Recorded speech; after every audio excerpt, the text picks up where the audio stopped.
Guys, நான் உங்களுடைய ஜென்மகா. வாங்கடா இப்போது நம்ம தி 1 இயர் பேக்டோட நெக்ஸ்ட் எபிசோட் பார்ப்போம். எல்லாருமே கோவமாக இருப்பீங்கன்னு தெரியுது, ஏன்னா நாங்கள் ஸ்டோரி போட்டு ரொம்ப நாள் ஆச்சுல்ல. சின்ன இஷ்யூஸ் தான், அதனால தான் வர முடியல, எல்லாம் மன்னிச்சிடுங்க. இப்போ நம்ம எந்த ஒரு இன்ட்ரோ இல்லாமல் நம்ம ஸ்டோரிக்குள்ளே போயிடலாம். லாஸ்ட் எபிசோட் பார்க்காதவங்க போய் பார்த்துட்டு அப்போ தான் இந்த பார்ட் புரியும். போன பாட்டு எதில் முடிச்சிருப்போம்னா, நம்ம ஜேகே வந்து அவங்க அப்பா ஃபோட்டோ பார்த்து ஃப்ளாஷ்பேக்கில் என்ன நடந்திருக்கோ அதை நினச்சிருப்பாங்க. இப்போ வந்து அதுலேருந்து கண்டினியூ பண்ணியிருப்போம். ஜான் குளோபல் கம்பெனியில் இப்போ வேலையெல்லாம் ரொம்பவே ஸ்ட்ரிக்டாக இருக்கிறனால ஜேகே அவனோட ரூல்ஸ் அண்ட் ரெகுலேஷனில் நிறையவே சேஞ்ச் பண்ணி வச்சுருப்பாங்க. அதனால் இப்போ ரொம்ப ஸ்ட்ரிக்டாக எல்லாமே பரபரப்பாக ஒர்க் பண்ணிகிட்ருக்காங்க. ஜேகேவுமே வந்து எஃபெக்ட் போட்டு டே ஆர் நைட் ஆஃபீஸ்லேயே ஸ்டே பண்ணி வீட்டுக்கே போயிருக்க மாட்டாங்க. அந்தளவுக்கு எஃபெக்ட் போட்டு ஒர்க் போயிட்டுருக்கு. அவங்களோட கம்பெனி நல்லா ரன் பண்ணணும், பிஸ்னஸ் ஃபஸ்ட்டு கொண்டு வரணும் அப்படின்னு சொல்லிட்டு ரொம்பவே ஹார்ட் ஒர்க் பண்ணிகிட்ருக்கான். இப்போ ஜேகேக்கு அவங்க அம்மாலாம் கால் பண்ணியிருப்பாங்க. அவன் எதுக்குமே எந்த காலுக்குமே ரெஸ்பான்ஸ் பண்ணியிருக்க மாட்டான். இப்போது சுகாக்கு அப்படியே கால் வருது.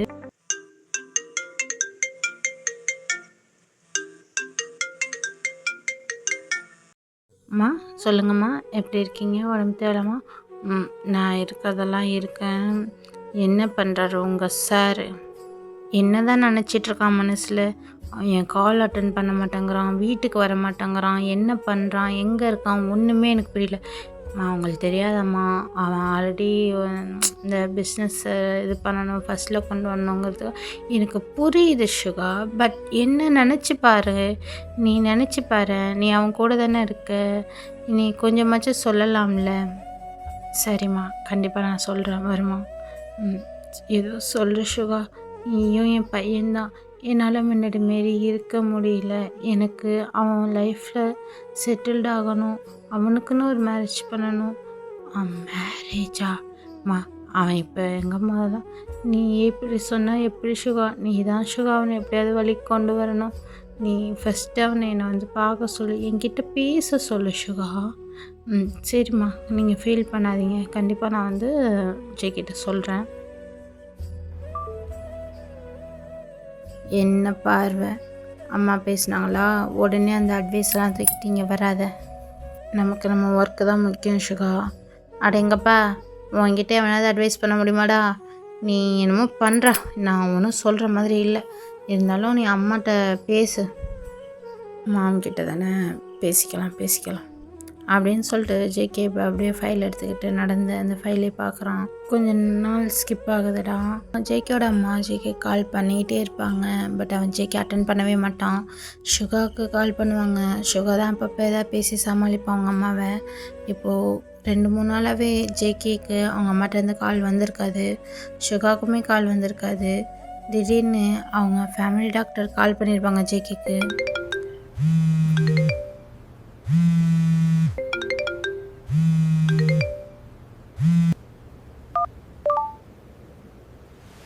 ஜேகே, சொல்லுங்கள் அங்கிள்.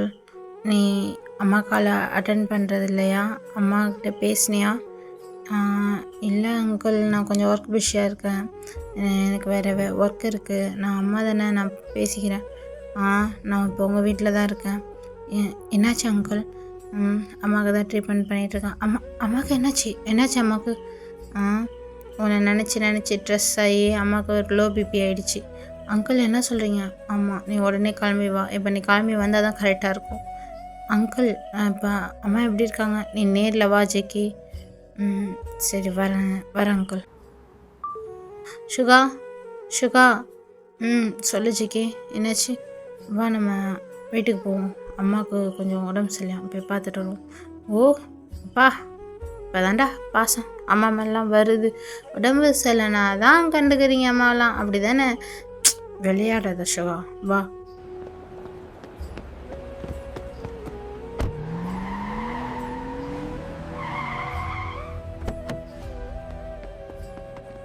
அங்கிள், இப்போ அம்மா ஓகே தானே? நீ போய் அம்மா பரிஜிக்கே அப்படின்னு சொல்லிட்டு அந்த ஃபேமிலி டாக்டர் வீட்டுக்கு வெளியில் சிஸ்டர்ஸ்ட்டு எப்படி அவங்க ட்ரீட்மெண்ட் பண்ண இதெல்லாம் சொல்லிகிட்டு இருப்பாங்க. ஜேகே இப்போ அப்படியே உள்ளே போகிறான், பின்னாடி சுகாவும் போகிறான். ஜேகே போய்ட்டு இப்போ அவங்க அம்மா கையை அப்படியே கேட்ச் பண்ணிக்கிறான். அம்மா, இப்போ உங்களுக்கு எப்படி இருக்குது? வந்துட்டியா ஜேகே? என்னால் முடியல. நீ இப்போயாச்சும் என்னை பார்க்க வந்தியே. மாம், நான் இப்போ எப்படி இருக்கேன், என்ன பண்ணிகிட்ருக்கேன்னு உங்களுக்கு தெரியும்ல. என்னோடய சுச்சுவேஷனை நீங்கள் புரிஞ்சுப்பீங்கள மாம். ஏன் மாம் இப்படிலாம் பேசுகிறீங்க? நான் எத்தனை வாட்டி சொன்னாலும் உனக்கு புரியலை ஜேகே. எனக்கு அப்புறம் உன்னை யார் பார்த்துப்பா? மாம், அதை நீங்கள் இருக்கீங்க, சுகர் இருக்கா, அப்புறம் என்ன? இல்லை ஜேகே, உனக்குன்னு ஒரு லைஃப் பார்ட்னர் வேணும். இதை நான் பார்க்கணும். எனக்குன்னு நிறைய ஆசையெல்லாம் இருக்குது. ஆனால் இப்போ அதெல்லாம் முடியாது. எனக்கு நீ லைஃப்பில் ஒரு மேரேஜ் பண்ணி செட்டில் ஆகிறதுக்கு பார்க்கணும். மாம், மேரேஜ் இதை பற்றி பேசாதீங்க. ஏன் ஜேகே இப்படி பண்ணுற? ஜேகே, இப்போல்லாம் கத்தக்கூடாது அவங்கக்கிட்ட. அவங்க இருக்க இப்போ சுச்சுவேஷனுக்கு அவங்கள நீ ரொம்ப சாஃப்டாக தான் ஹேண்டில் பண்ணுற மாதிரி இருக்கும். இப்போல்லாம் அவங்கள இது பண்ணாத. உனக்கு உங்கள் அம்மா வேணும்ல?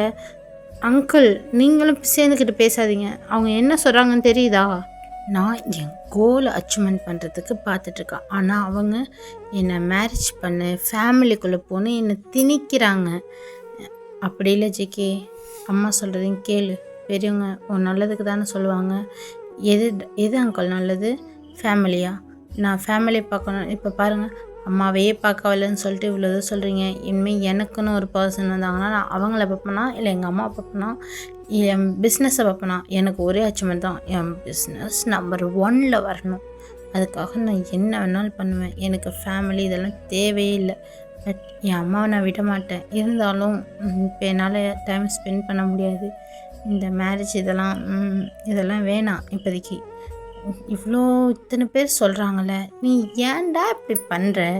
அம்மாவோட ஆசைக்காக இது பண்ணுறா. சுகா, உனக்கு எல்லாம் தெரிஞ்சு நீ இப்படி பேசிகிட்ருக்க. என் கையில் நீ வெளில தனியாக மாட்டுவல. அம்மா, இங்கே பாருங்கம்மா, நீ ஏன்டா இப்போ சுகாவை கத்துற? நான் என்ன சொல்லிட்டேன்? உனக்கு உன்னோட பிஸ்னஸ் தான் முக்கியம். நீனும் உங்கள் அப்பா மாதிரி சேடிஸ்ட் தான்.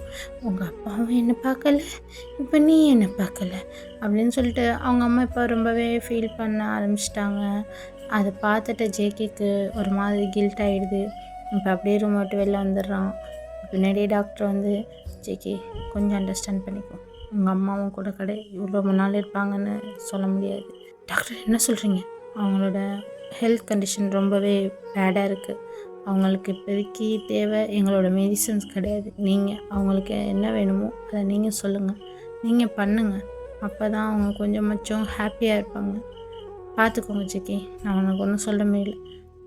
சரி அங்கிள், ரொம்ப தேங்க்ஸ் அப்படின்னு சொல்லிட்டு இப்போ ஜேகே இன்னைக்கு நைட்டு வீட்லேயே ஸ்டே பண்ணிடுறான். சுகாவும் அங்கே தான் இருக்கான்.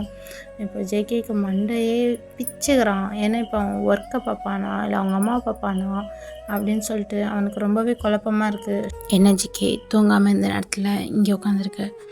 இல்லை சுகா, என்னால் முடியல. நான் இப்போ என் பிஸ்னஸை அச்சீவ் பண்ணணும்னு இருக்கேன். ஆனால் அம்மா இப்படி இருக்காங்க. நான் என்ன பண்ணுறதுன்னு தெரியலடா. ஏதாவது யோசிப்போம், ஏதாவது ஒரு வழி இருக்கும்.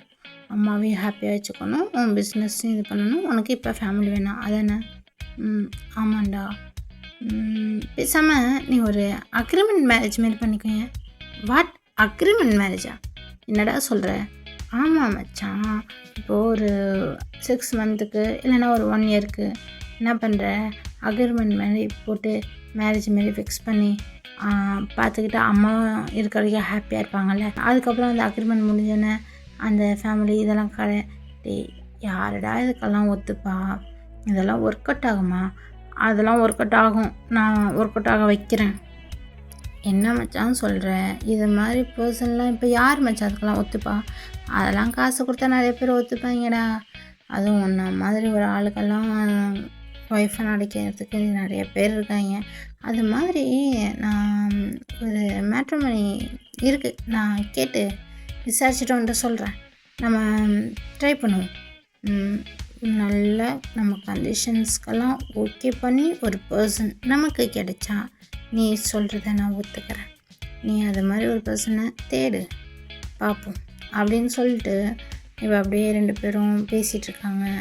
மறுநாள் காலையில் ஜேகே அவங்க அம்மா பார்த்து, அம்மா இப்போ நான் ஆஃபீஸ் போகிறேன், நீ ஆஃபீஸ் போகிற, இனிமேல் வரமாட்டேன், இனிமேல் நான் வீட்டில் தனியாக இருக்கணும் அதானே? நான் கேட்குறது எனக்கு ஒரு மருமகளை தானே கேட்குறேன், அது உன்னால் பண்ண முடியா? அம்மா நான் யோசிக்கிறேம்மா, நான் யோசிக்கிறேன் அப்படின்னு சொல்லிட்டு இப்போ ஜேகே அப்படியே ஆஃபீஸ்க்கு போகிறாங்க. இப்போது சுகா பார்த்து, என்ன சுகா கேட்டியா? நம்ம பேசினதெல்லாம் ஓகே தானே? ஏதாவது கேட்டியா? என்ன மச்சான் பேசணும் நம்ம? டேய் குடிகார நாயே, நைட்டு என்னடா பேசணும்? அப்படி என்ன பேசணும்? இந்த அளவுக்கு திட்டம் என்ன மச்சான் பேசணும்? அக்ரிமெண்ட் மேரேஜ் பண்ணிக்கோன்னு நீ தான் சொன்ன. அப்படியா சொன்னேன்? அது எதாவது அரைப்போதையில் சொல்லியிருப்போம் மச்சான். அதானே இத்தனை நாள் ஆஃபீஸில் ஒர்க் பண்ணிவிட்டு இப்போ வீட்டுக்கு வந்தோன்னே குடிச்சிட்டு அரைப்போதையில் உளறிட்டு இருந்திருக்கேன். இனி மச்சான் என்ன மச்சான் இப்போ ஒன்று பிரச்சனை? வா நம்ம இப்போ ஃபஸ்ட்டு ஆஃபீஸுக்கு நம்ம ஒர்க் போவோம். டேய் நானும் அதை தான் சொன்னேன். நீ தான் சொன்ன அம்மாக்காக பண்ணடா உன் அக்ரிமெண்ட் மேரேஜ் போட்டுக்கிறான். நீ தானே இப்போ என்கிட்ட சொன்னேன். நான் ஃபிக்ஸ் ஆகிட்டேன். அது மாதிரி ஒரு பர்சனை பாரு, அம்மாவை நம்ம ஹாப்பியாக வச்சுப்போம், நம்ம ஒர்க்கை நம்ம பார்த்துப்போம். இப்போ என்ன உனக்கு விசாரிக்கணும் அவ்வளோதானே? சரி விடு விசாரிப்போம் அப்படின்னு சொல்லிட்டு சுகா வந்து இப்போ அந்த மேட்ரிமோனி இதெல்லாம் விசாரிக்கிறதுக்காக போயிடுறான். ஆஃபீஸில் எல்லாருமே வந்து எப்போதும் போல தான் நல்லா ஒர்க் பண்ணிகிட்ருக்காங்க. எந்த ஒரு இது சத்தமே இல்லாமல் ஜேகே போய் உட்காந்து நல்லா திங்க் பண்ணிகிட்ருக்கான். இது சரியாக வருமா? இது மாதிரி ஒரு பர்சன் நமக்கு கிடைப்பாங்களா? இது ஓகே ஆகுமா? எத்தனை மந்த்துக்கு அக்ரிமெண்ட் போட்டுக்கலாம்? 1 இயருக்கு போடுறதா, 6 மந்த் போடுறதான்னு ரொம்ப யோசிச்சுக்கிட்டு இருக்கான். இப்போ அப்படியே சுகாட்ட இருந்து தான் கால் வருது.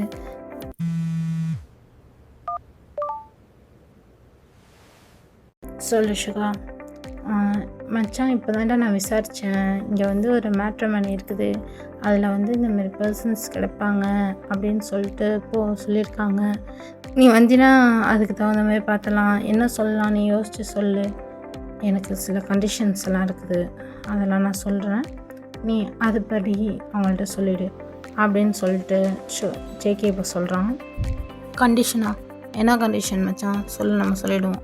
நைட்டு நம்ம பேசணும்ல, எனக்கு வந்து என் அம்மா கிட்ட நல்லா நடந்துக்கணும். 1 இயருக்கு எனக்கு ஒய்ஃபாக இருக்கணும். அக்ரிமெண்ட்ஸ் மேரேஜ் தான் இது. மற்றபடி அவங்களுக்கு எவ்வளோ பணம் வேணாலும் செட்டில் பண்ணிக்கிறேன். ஆனால் அந்த 1 இயருக்கு அப்புறம் அவங்க யாரோ நான் யாரோ, மேரேஜ் மட்டும்தான். ஆனால் மற்றபடி எந்த ஒரு இதுவும் கிடையாது, எந்த ஒரு டிஃப்ரென்ஸும் இருக்காது. இதில் என் அம்மாவுக்கு முன்னாடி மட்டும் என் கூட ஹாப்பியாக இருக்க மாதிரி காட்டிக்கணும், அவ்வளோதான். நீ சொல்கிற கண்டிஷன்ஸ்க்கெல்லாம் கேட்போம், கேட்டு பார்க்குறேன் அப்படின்னு சொல்கிறான். நீ தானே சொன்ன, நீ தானே ஐடியா கொடுத்த, பண்ணு அப்படின்னு சொல்லிட்டு ஜேகே ஃபோனை கட் பண்ணிடுறான். இப்போ சுகாவும் டைரெக்டாக இதை பண்ணலை. இந்த அவனுக்கு கீழே ஒரு பர்சன் இருப்பாங்கள்ல, அவனுக்கு கீழே அவங்கள ஒரு ஸ்டாஃப், அவங்கள்ட்ட தான் சொல்கிறான். இந்தமாரி ஒரு கண்டிஷனில் போய்ட்டு அந்த மேட்ரிமோனியில் கேளுங்க என்ன சொல்கிறாங்க அப்படின்னு சொல்லிட்டு அந்த மேட்ரிமோனி ஷாப்புக்கு அந்த ஸ்டாஃப் போகிறாங்க. விஜே மேட்ரிமோனி ஆஃபீஸ் அப்படின்னு சொல்லிட்டு அங்கே இருக்குது. அது வேறு யாரும் இல்லை, நம்மளோட கிம் தயாங்கும் பாக் ஜிமின், இவங்க 2 பேர் தான் அந்த மேட்ரிமோனி வச்சு ரன் பண்ணிகிட்ருக்காங்க. அங்கே க்யூட்டாக நிறைய பேர் ஒர்க் பண்ணிகிட்ருக்காங்க. க்யூட்டாக 2 பேர். டேய் மச்சான், நான் சொல்கிறது நீ கேளுடா, இப்படி பண்ணால் தான் கரெக்டாக இருக்கும். நான் சொல்கிறது நீ கேளு மச்சான், இப்படி பண்ணால் தான் கரெக்டாக இருக்கும். அந்த பேருக்கு இப்படி பண்ணால் தான் மச்சான் அவங்களுக்கு செட் ஆகும். இவங்களோட இந்த பேரை சேர்த்து வைப்போம் மச்சான் அப்படின்னு சொல்லிட்டு 2 பேர் பேசிகிட்டு இருக்காங்க. அது வேறு யாரும் இல்லை, நம்மளோட தயாங்கும் ஜிமின் தாண்டா. இப்போது அப்படியே அந்த ஸ்டாஃப் உள்ளே வராங்க. Excuse me. டே கஸ்டமர்டா. சொல்லுங்கள், வாங்க, என்ன வேணும்? இது மேட்ரிமோனி இதுடா. அப்போ என்னடா பண்ணுவாங்க? ஆமாம், இங்கே வந்து நீங்கள் மேரேஜ் பண்ணணுமா? பொண்ணு கிடைக்கும், பொண்ணுக்கு பையன் கிடைக்கும், பையனுக்கு பொண்ணு கிடைக்கும். உங்களுக்கு இப்போ என்ன வேணும்? நீங்கள் பையங்கனால உங்களுக்கு பொண்ணு பார்க்கணுமா? ஹலோ, நீங்கள் பாட்டுக்கு பேசிகிட்டே போகாதீங்க. எனக்கெல்லாம் ஆல்ரெடி மேரிட்னா நீங்கள் அப்போ இங்கே வந்த அப்படி அந்தாண்ட சைடாக போங்க, வேறு எதுக்காவது வந்துருப்பாங்க. மச்சான் அட்ரஸ் மாதிரி வந்துட்டாங்கன்னு நினைக்கிறேன். மேரேஜ் பண்ணிட்டு செகண்ட் மேரேஜ் எல்லாம் இங்கே பண்ணி வைக்கிறது இல்லைங்க அப்படின்னு சொல்லிட்டு ஜிமின் கலாச்சிட்டு இருக்கான். தயாங்க தான், கொஞ்சம் நேரம் இரு ஜிமின், சொல்லுங்கள் சார் என்ன வேணும் அப்படின்னு சொல்லிட்டு, என்ன எதுக்காக வந்திருக்கீங்க அப்படின்னு சொல்லிட்டு கேட்குறாங்க. இந்தமாரி நாங்கள் ஜான் குளோபல் கம்பெனிலேருந்து வரோம். ஜான் குளோபல் கம்பெனியா? ஆமாம், எங்கள் சிஓக்கு வந்து இந்தமாரி ஒரு பொண்ணு வேணும், மேரேஜ் பண்ணிக்கணும். உங்கள் சிஓக்கு மேரேஜ் பண்ணணுமா? ஆமாம். சரியா போச்சு. அப்போ உட்காருங்க சார், நம்ம உட்காந்துக்கிட்டே பேசலாம். மச்சான் கஸ்டமர் மச்சான், உட்கார வச்சு பேசு மச்சான். உட்காருங்க சார். அந்த ஸ்டாஃபும் உட்கார்றாங்க. இப்போது அந்த ஸ்டாஃப் சொல்கிறாங்க, இது வந்து ஒரு அக்ரிமெண்ட் மேரேஜாக தான் இருக்கணும். 1 இயருக்கு மட்டும்தான் எங்கள் சாருக்கு வந்து அவங்க ஒய்ஃபாக இருக்கணும். அவங்க அம்மாவுக்கு நேராக மட்டும்தான் அவங்க ஹாப்பியாக இருக்க மாதிரி காட்டணும். அந்த 1 இயர் முடிஞ்சோன்னே எங்கள் பாஸை விட்டு அவங்க பிரிஞ்சிடணும். நிரந்தரமாக டைவர்ஸ் கொடுத்துருவாங்க. மிச்சம் எந்த ஒரு இதுவும் கிடையாது. அவங்களுக்கு எவ்வளோ வேணாலும் கேஷ் பண்ணிக்கலாம். இந்தமாரி ஒரு டிஃபரெண்ட்டில் நீங்கள் ஒரு பொண்ணு பார்த்து கொடுக்கணும். எல்லா டீட்டெயில்டும் வந்து இப்போ அந்த ஸ்டாஃப் வந்து நம்ம தயாங்கிட்டையும் ஜிமின்கிட்டையும் சொல்லுவாங்க. ஜிமின் அப்படியே, என்ன சார் பேசுகிறீங்க? யார் சார் இதுக்கெல்லாம் ஒத்துப்பா? இதுக்கெல்லாம் ஒத்துக்கிறதுக்கு தானே உங்களுக்கு டபுள் பேமெண்ட் கொடுக்குறோம். புரியுது சார், இருந்தாலும் கொஞ்சம் கஷ்டம்தான். நாங்கள் தேடுறோம். ஜியான் குளோபல் கம்பெனின்னு சொல்கிறீங்க, ரொம்ப பெரிய கம்பெனி தானே.